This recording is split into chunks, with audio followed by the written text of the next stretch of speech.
Aleutian Islands are situated in the North Pacific Ocean, forming a chain which extends about 1,200 miles west-southwest from Alaska Peninsula towards Siberia to form the southern boundary of the Bering Sea. The Aleutians comprise 4 groups, the Fox, Andreanoff, Rat, and Near Islands, and constitute part of the territory of Alaska, USA. Of volcanic origin, there are numerous cones on the chain, many of them still active.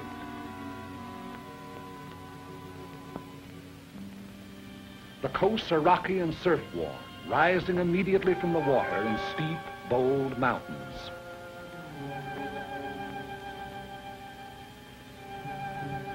The Aleutians are the storm pot of the Western world.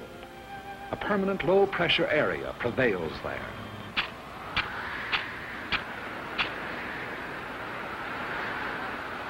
Cold air masses from the polar regions flow with a shearing effect against the warm, moisture-laden air masses over the Japanese current to form cyclonic disturbances.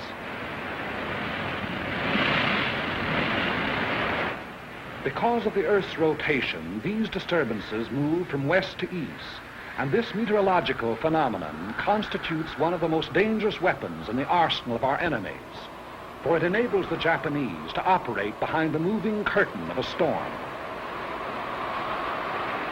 In the early days of June 1942, they employed this advantage in an all-out attempt to secure absolute domination of the entire Pacific Ocean. Behind eastward moving storms, they dispatched 2 invasion fleets against 2 widely separated objectives, Midway Island and Dutch Harbor, an operation designed to break the American line of sea defense upon which the security of the Pacific coast depends. Both attempts failed. American air forces engaged the enemy task force at Midway, achieving an historic victory. And at Dutch Harbor, American land-based planes from secret American airfields swarmed down, seemingly out of nowhere, to knock out 1, 2 troop-filled transports, 3 heavy cruisers, 2 destroyers, and 1 aircraft carrier. In pursuit of the enemy, our Army and Navy airmen flew through storm and fog and hurricane, 1/5 on instruments, 4/5 on luck, 20 hours out of 24 sometimes, through blind passes, by uncharted peaks, down through zero ceilings, not knowing whether the enemy fleet or a mountain lay below, sweating it out for hour after blind hour of continuous flight, and home without benefit of directional beam to land on unlighted runways, refueled, and take off into gray, blind hell. There is no monument to the many who went out and did not return. They fought and patrolled, in many instances, until their fuel was gone, knowing they would be forced down at sea, but unwilling to break off contacts they had made with enemy forces. Few were alive of those that flew against the Japs in the Battle of Dutch Harbor. If you wish to see their monument, you Americans here at home, look around you. In retiring, the remnants of the defeated Japanese task force landed troops on the undefended islands of Attu, Agatu, and Kiska. We immediately undertook the offensive. So commenced our march out along the bridge toward Asia. In late August of 1942, a large detachment of our troops landed on an island several hundred miles out along the chain, and under 2 hours by bomber from Kiska. The name of this island is Adak, and it is closer to Japan than any other American outpost. Typical of the Aleutian chain, it is windswept, treeless, rain-soaked, carpeted with sphagnum, a flat, spongy vegetation like undersea growth, which oozes water at every step. The only bird life on the island is its scavenger ravens, big, black, wind-ruffled. Remote as the moon and hardly more fertile, Adak is next to worthless in terms of human existence. Its sole value is that of a pin on a staff officer's map, but that value is measureless. Strategically, Adak is one of the most important locations in the world. 11 days after the occupation, an airfield was completed, and the first U.S. bomber sat down. 3 days later, flights took off on a bombing mission to Kiska, with complete fighter protection. Since that time, missions over Kiska have become a daily affair. The airfield is the heart of the island, beating with a 500,000 horsepower of heavy and medium bombers. Navy amphibians, pursuit ships, transports. The sound of the engines warming up starts before dawn, echoing back from the mountains that flank the field.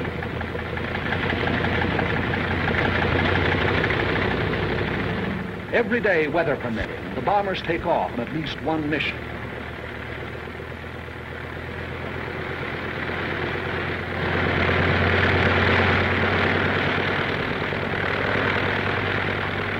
Often on good days, a first flight takes off in the sunrise, others following at regular intervals, so that Kiska's under bombardment every hour until nightfall.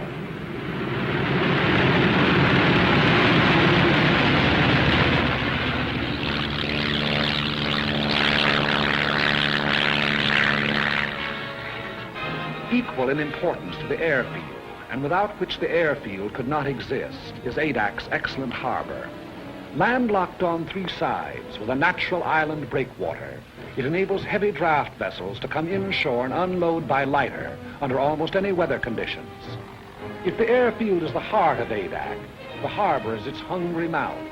Its demands are ever on the increase. By day and by night, freighters, tankers, transports deposit munitions, supplies, men upon the beach. Standing guard over all the defense installations, coastal batteries, anti-aircraft emplacements, machine gun posts. There is nothing vulnerable about Adak any longer.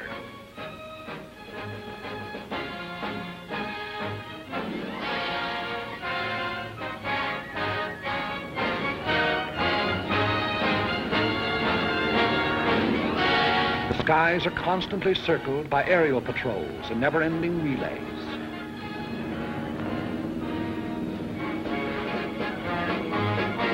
PT boats, those seagoing in fighters, stand by in readiness for a surprise landing attempt. Offshore, destroyers keep endless vigil, slipping like ghosts through the fogs, challenging each hull-down speck of an approaching vessel on the horizon, listening with their undersea ears to the beat of an engine, scanning the seas with the plume of a periscope, standing rugged duty in the Bering Patrol, or slipping into port on the flank of a convoy. Although the sea lanes to Adak are constantly traveled by convoys, and contact with enemy submarines is a daily occurrence, sinkings in these waters have been few and far between. Contact with an enemy submarine may continue on and off for hours, during which the undersea craft maneuvers for position to attack, venturing within the radius of the convoy's undersea detectors, only to crash dive, then kill engines and lie silent on the bottom as our destroyers bear down and release depth charges.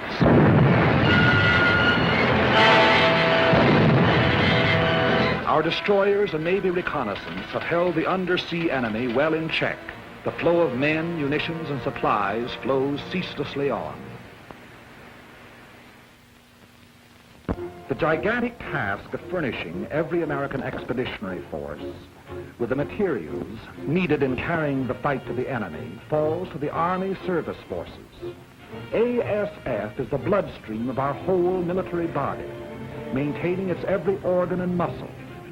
Adak presents a special problem, as the barren island furnishes nothing toward human needs save drinking water. Everything else must be brought here. Food, fuel for men and motors, machinery, munitions, shelter material. Raise these basic requirements to the nth power. Add parts and replacements for everything from Caterpillar tractors to can openers, plus the operations of estimating, purchasing, assembling, transporting, delivering, and becomes apparent why the job of supplying a military force is now dignified by a $12 word like logistics.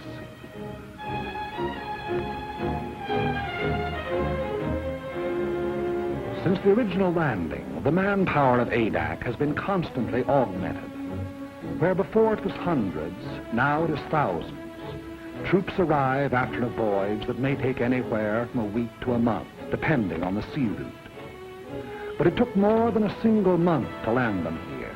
The months of training that toughened them to rigors of wind and weather, that taught them to handle their weapons, that made them into soldiers. Add those months to the period of the voyage from the States.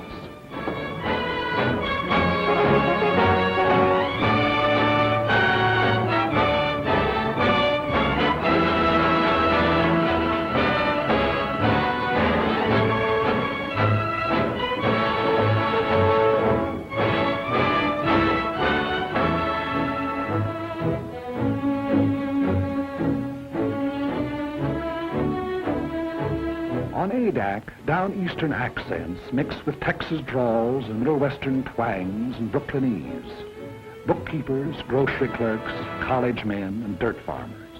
That is, of course, ex-dirt farmers, ex-bookkeepers, ex-college men. Soldiers now, as though all their lives they'd been nothing but.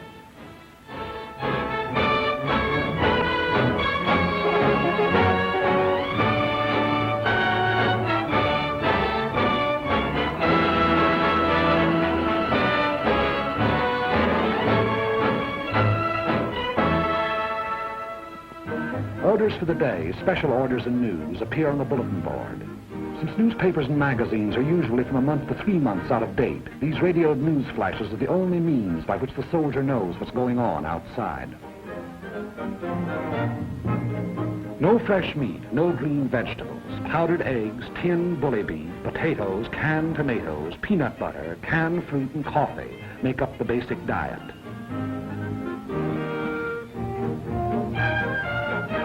And biscuits, barrels full of biscuits. Appetites are huge. Officers and men attend the same mess. As often as not, an officer doesn't display the insignia of his rank. The salute is reserved for rare occasions, but discipline does not suffer. Customary military formality is relaxed, plain civil necessity taking its place.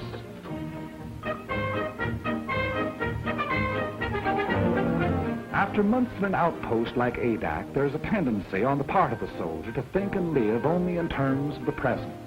That faraway world from which he came begins to seem like a dream to him. A letter in his hand is proof of the reality of that world, of Saturday night dances, jalopies and ice cream sodas, of sport pages, and shaving in the same mirror with the old man. A letter means more than his paycheck to the soldier. If he happens to be in the Air Corps, he'd gladly make an extra flight over Kiska for one more letter.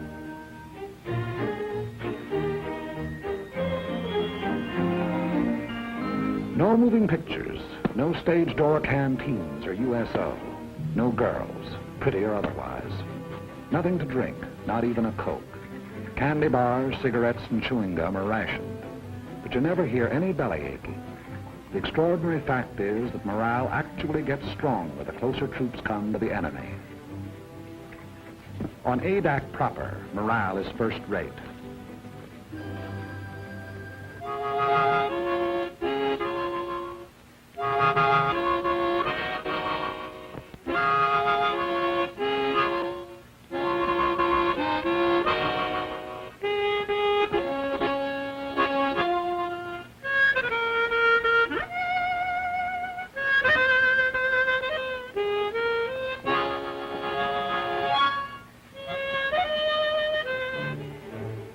The site of the airfield was originally a shallow tidal lagoon. Army engineers diked up its inlet and drained off its waters by means of a channel to the sea. It was their resourcefulness in exploiting a natural formation which made possible the completion of the field in 10 days and 11 nights, for the work never ceased. Bulldozers shifted thousands of tons of the lava ash which composed the bed of the lagoon. Not a new gain to the Corps that built the Panama Canal.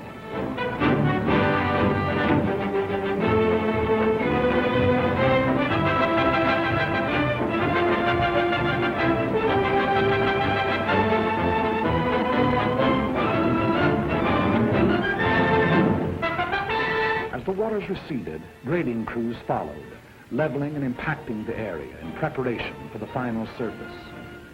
This surface was not to be the usual concrete runway of an airport, but a steel one, whose sections had been prefabricated in American mills.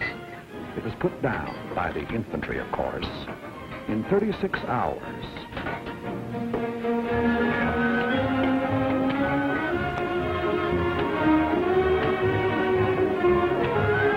A 1.5 million square feet of it.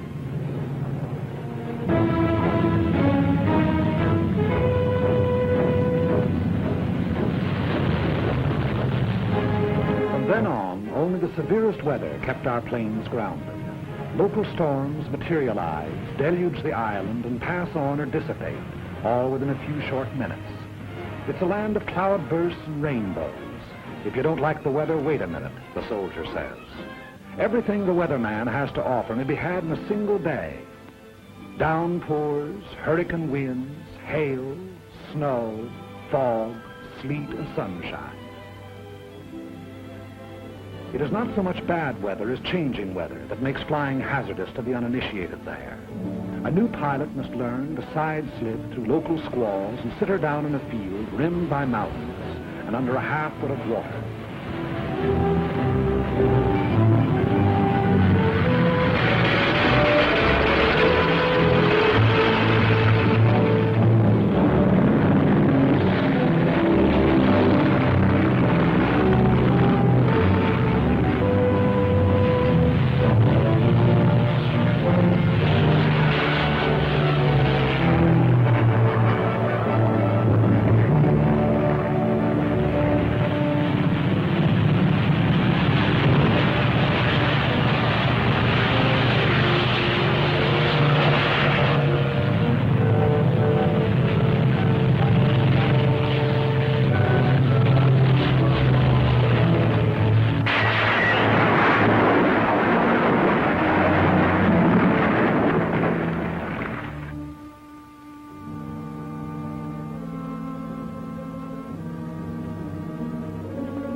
The greater percentage of casualties, however, occur in the anti-aircraft fire over Kiska.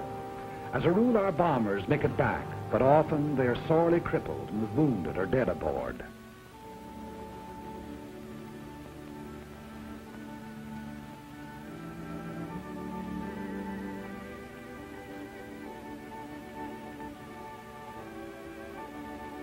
In my father's house are many mansions. If it were not so, I would have told you. I go to prepare a place for you, and if I go and prepare a place for you, I will come again and receive you unto myself.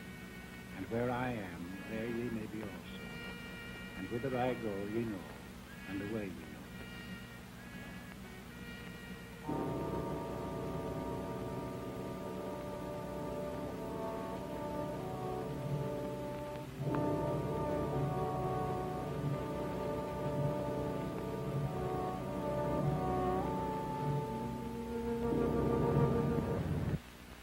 The day's mission is the highlight of each 24 hours. Eyes turn skyward and ears strain for the faint beat of approaching engines. At the first sound, an alert is flashed to the ground defenses. Units clear for action. Anti-aircraft and machine guns are stripped, ammunition broken out, and everything is put in readiness for an enemy who may be tailing our flights home.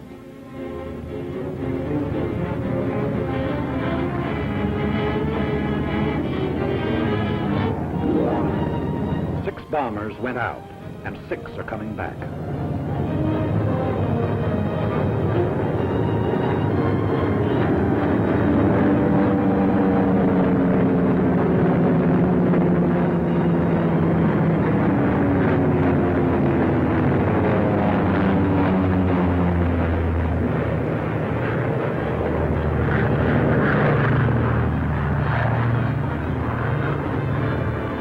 Our first ship lands.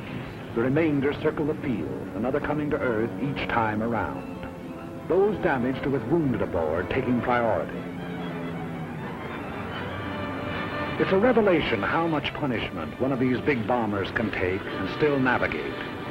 Unless both sets of controls are shot away or an explosive shell finds the gas tank, the odds are all in her making it safely home.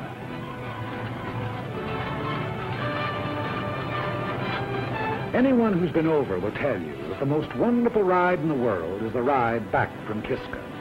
No matter if two engines have conked out and daylight is pouring through the wings, there's just something about the scenery on the way home.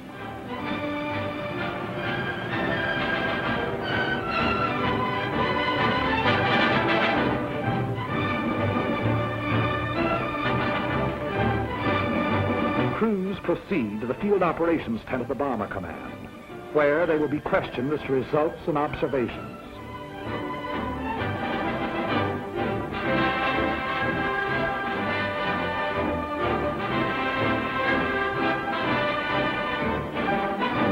Their jigsaw reports, taken singly, are compared and cross-checked until a complete and accurate record of the operation has been assembled. Thereafter, they're dismissed, with nothing to do till tomorrow but eat, drink, and be merry. I've got sixpence, jolly, jolly sixpence. I've got sixpence to last me all my life. I've got tuppence to spend, and tuppence to lend, and tuppence to send home to my wife. No cares have I to grieve me, no pretty little girls to deceive me. I'm as happy as a king, believe me, as we go rolling home. Rolling home, rolling home, rolling home, rolling home, by the light of the silvery moon. Happy is the day when the airman gets his pay, as we go rolling home. But ADAC's tomorrow begins today with a directive from Kodiak Island, Intelligence Center. A photographic ship accompanies missions to Kiska. It's tasked to follow the bombers over their target, recording the immediate results of the bombardment, also enemy defense activities, new installations, camouflage. These photographs are studied by specialist interpreters and submitted with comments to the General and his staff officers, Colonel William Prince and Colonel C.M. McCorkle.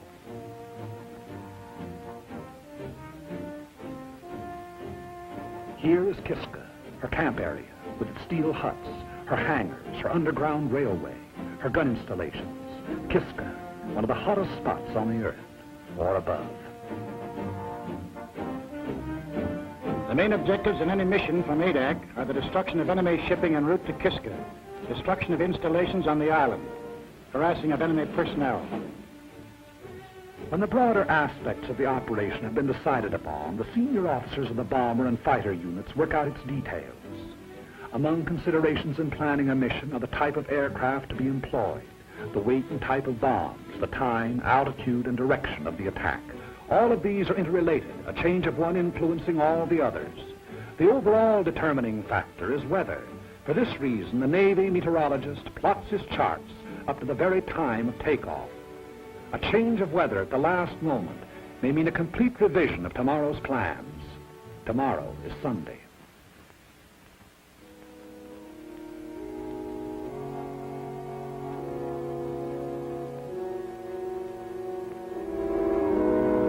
At their outposts on the island, Catholic, Protestant, and Jewish chaplains, not priests, ministers, or rabbis, but chaplains, all, are leading fighting men in their devotions. Under the snows of an Aleutian mountain, these defenders of the faith exercise the first of their four freedoms.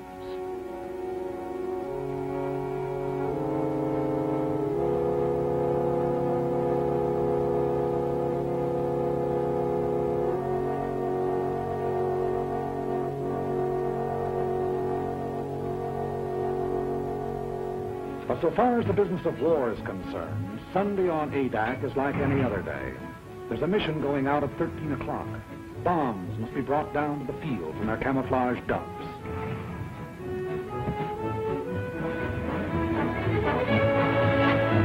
A heavy bomber carries either 16 250-pounders, 12 500-pounders, or 8 1,000-pounders. The size of the bomb to be employed depends upon the nature of the target, since if the target is small, there's a better chance of hitting it with a salvo of 250-pounders than with a single large bomb. On the other hand, in congested areas, such as the campsite at Kiska, a blockbuster comes into its own. Tail fins and fuses are put on directly before the assembled bomb is hoisted into the bomb bay. When the time comes, bombs can be released either individually, in sticks, or in salvos. Belts of ammunition are brought to machine guns and threaded into receivers ready for firing.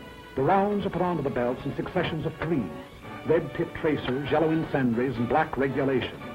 Each moving part of each gun has been tended with watchmaker's care, and every belt of ammunition is cleaned, oiled, and checked before the takeoff.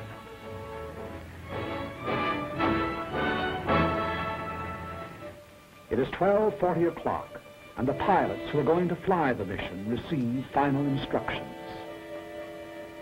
3 flights, 2 of B-24s and 1 of B-17s are to go over the target. The first flight at 1,100 feet to drop 500-pounders on anti-aircraft installations at North Head. Then to proceed along the coastline, strapping to the western limits of the camp area. The second flight at 7,500 feet to drop 1,000-pound bombs on the camp area.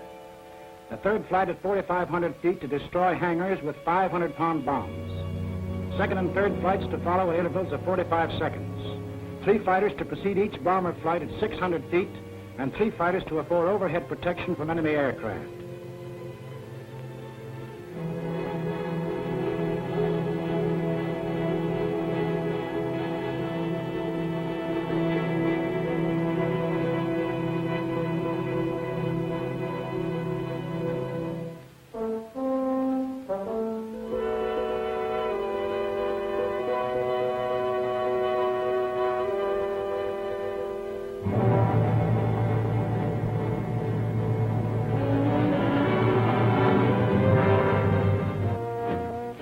Begin to assemble around the ships, awaiting the appearance of their officers. A bomber crew is a team, and the longer it's together, the better the teamwork. Theirs is a mutual responsibility. The safety of the ship and the lives of all the others may depend on any single member. Trust, respect are implicit in such a relationship if it is to endure. Maybe in the beginning you don't like the color of a guy's hair, but if he's all there at his job, you'll get to like it fine. Enlisted men eat, sleep, fly together. Their voices on the intercom become familiar, easy to understand, and understanding is vital. Every gunner knows the quality of every other's marksmanship and courage. The navigator can plot a 1,000-mile course over open sea and make a landfall. 8 men can testify. Trust and respect for the bombardier, the radio operator, the engineer, co-pilot, and trust and respect for the ship they fly. A monument ought to be put up to that pre-war fraternity of high school speed maniacs, for out of their ranks, our fighter pilots are largely drawn.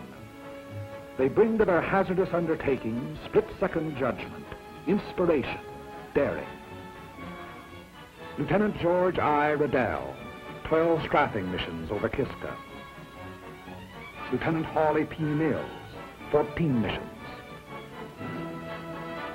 Lieutenant Lyle A. Bean, 13 missions. Major Milton Ashkins, 15 missions. Lieutenant Henry J. Strankowski, 11 missions. Colonel Jack Chenault, son of General Chenault of the Flying Tigers. Colonel Jack has a 0 on a submarine to his credit.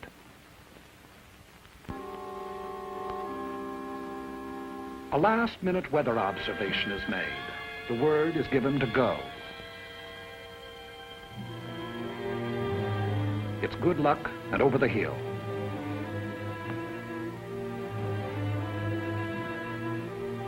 The aerial camera goes aboard.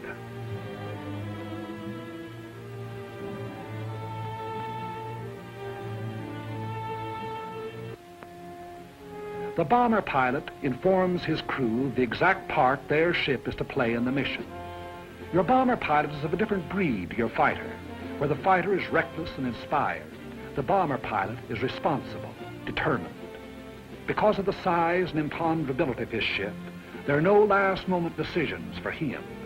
And besides the big, intricate, costly piece of machinery that a heavy bomber is, he has the lives of 6 or 8 others to think about. 100 men, 9 bombers, 12 fighters. are setting out to attack and immobilize 10,000 men behind naval and military defenses. This is the significance of aerial supremacy. But behind this supremacy lies the enormous system which makes it possible for the ships to take off. ASF, Naval Convoy, Army Air Transport, the Corps of Engineers, Army and Navy Intelligence, Signal Corps, Ordnance, and Ground Forces. These have done their part for today. The stage is set. Rehearsals are over. The actors are ready. The curtain is going up.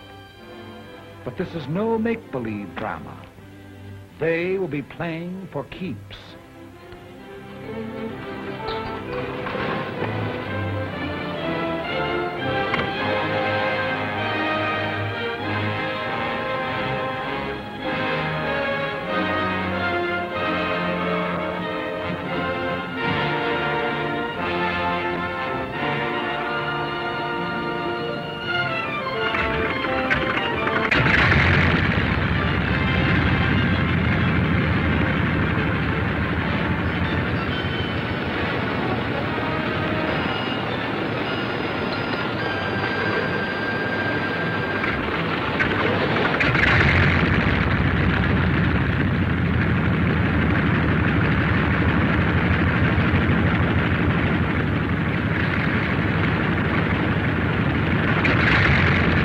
Colonel William O. Erickson, who sat the first bomber down on Adak and led the original mission over Kiska.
Thunder of engines makes the earth tremble and the ravens rise.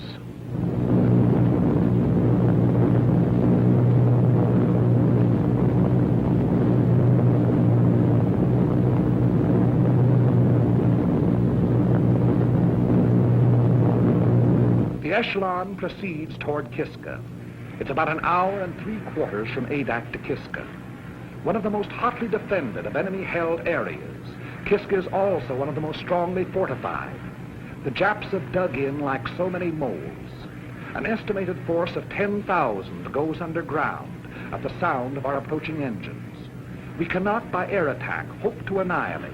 We can only harass the force on Kiska, cripple the island's defenses, keep the enemy from adding to its resources, while we build our own fighting strength to the day and the hour when we shall undertake a landing operation.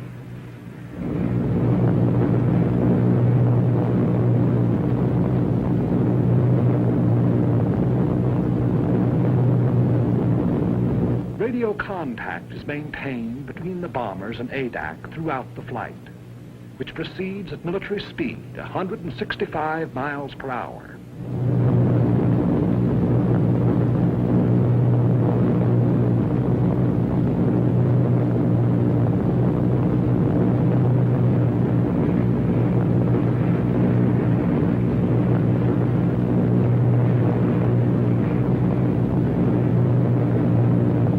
During the first part of the journey, the waist guns are swung into position, turret mechanisms tested, and trial rounds fired.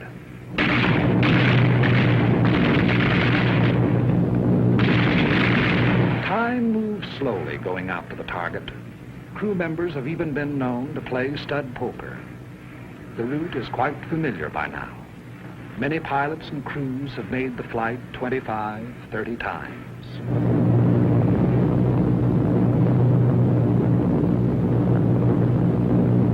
Along about the time Amchitka is sighted, they begin to look out for enemy planes. The men whose regular job it is say no matter how often a fellow's gone over, he always feels funny up there over Kiska. At a signal from the squadron leader, the pilots will open throttle, and the planes will go into the bombing run. For a minute and a half to 2 minutes, they will proceed at level flight in an absolutely straight line toward the target, thereby enabling the bombardier to make his computations: wind velocity, speed, temperature, altitude, drift. There can be no deviation whatever in the flights if the bombs are to find the target. 10 miles and 3 minutes from the objective. Before Kiska Volcano, the mission deploys, each flight going to its designated altitude in preparation for the run. The enemy will endeavor to throw the flights off their runs, and to this he will bring all his firepower to bear. The earth below will blaze with hatred. Our ships will heave and rock in the yak-yak. Machine gun bullets may make a filigree of their wings. High explosives may open up holes big enough for a man to crawl through.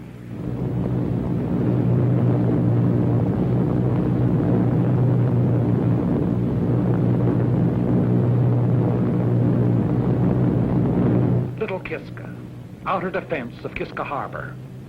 Bomb bay doors open.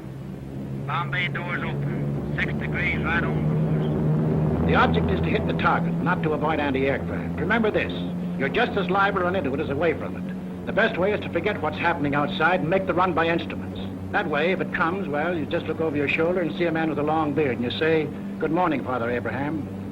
I want every man to stick by his gun until I say he can leave. Use every round of ammunition on this ship. Fire straight at the gun flashes until they stop. If we're hit and have to bail out, there'll be plenty of Navy around to pick us up. Okay, shall we give it to them?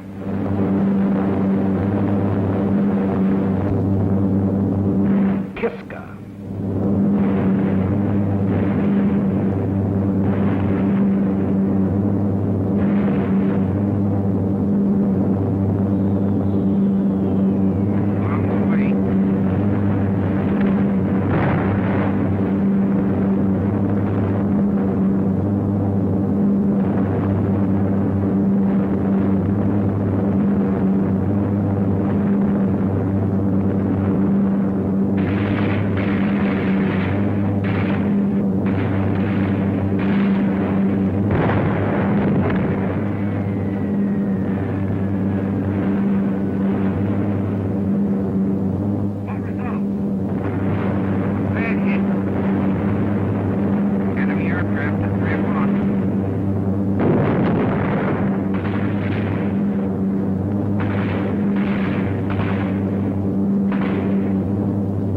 flight, low altitude.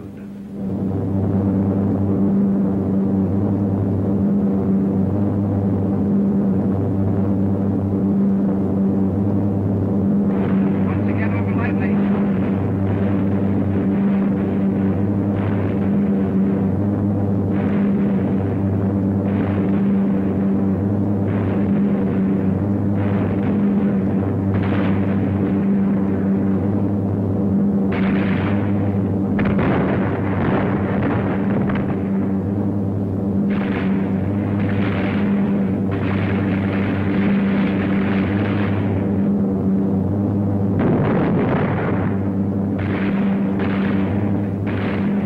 On target.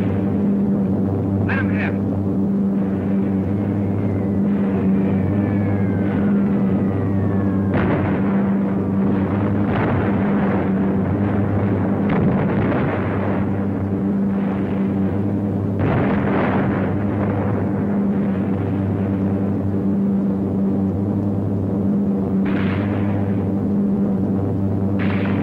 Pour it on him. Make him like it.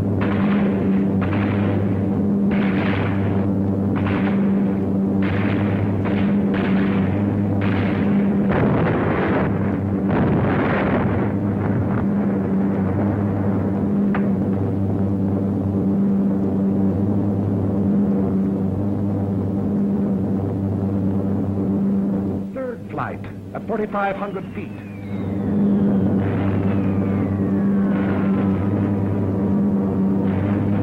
Bombs away.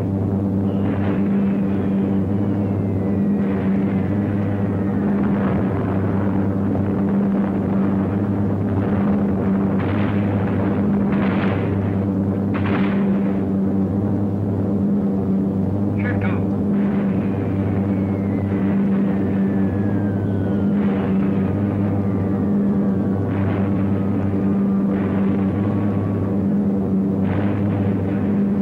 Bombs away.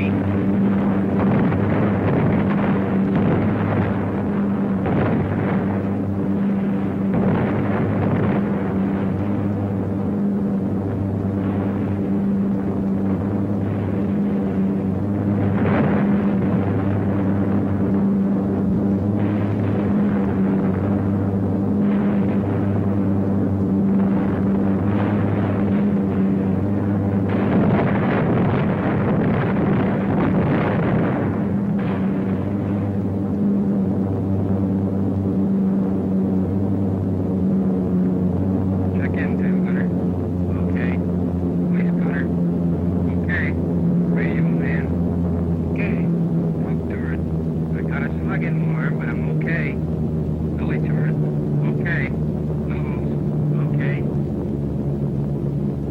Kiska's hangars are destroyed, burning. Our bombs found the target. 9 bombers came out, and 9 are going home.